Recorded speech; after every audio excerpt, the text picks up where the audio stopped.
et je pense, obtenir une séparation de corps. Mais nous avons une maison commune que nous avons obtenue par héritage, et je voudrais savoir ce qu'il adviendra de la maison. Eh bien, lorsque la décision de séparation de corps sera rendue, cette décision va entraîner également séparation de biens, c'est-à-dire que la communauté sera dissoute. Cette consultation se déroule dans une antenne de banlieue du Bureau d'information judiciaire créé il y a 3 ans à l'École nationale de la magistrature de Bordeaux.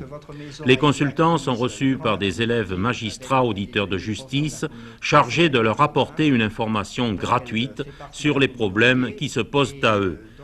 Depuis leur création, 1200 personnes ont été reçues et conseillées par les futurs magistrats qui ont pu ainsi appliquer à des cas concrets leurs connaissances théoriques. C'est difficile de faire un portrait du consultant type, mais disons que très souvent ce sont des personnes aux revenus modestes et qui très souvent ont peur du monde que représente la justice. Les affaires les plus souvent soumises aux auditeurs de justice dans les bureaux d'information judiciaire concernent les procédures de divorce, d'autorité parentale, de garde d'enfants, les litiges de servitude ou de bornage, les rapports avec les administrations et loin derrière les affaires relatives au travail, au commerce et au pénal. Nous essayons toujours de leur répondre le jour même. Mais il arrive que des problèmes assez délicats nous soient soumis et que nous ne soyons pas en mesure de répondre immédiatement.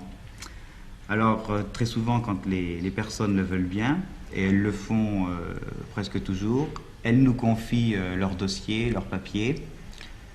Donc, nous emmenons tout ça à l'école. Nous effectuons donc des recherches dans des manuels de droit. Et quand nous ne trouvons pas, nous en parlons avec des maîtres de conférences, les maîtres de conférences qui animent le bureau d'information judiciaire de l'école et qui sont également des magistrats.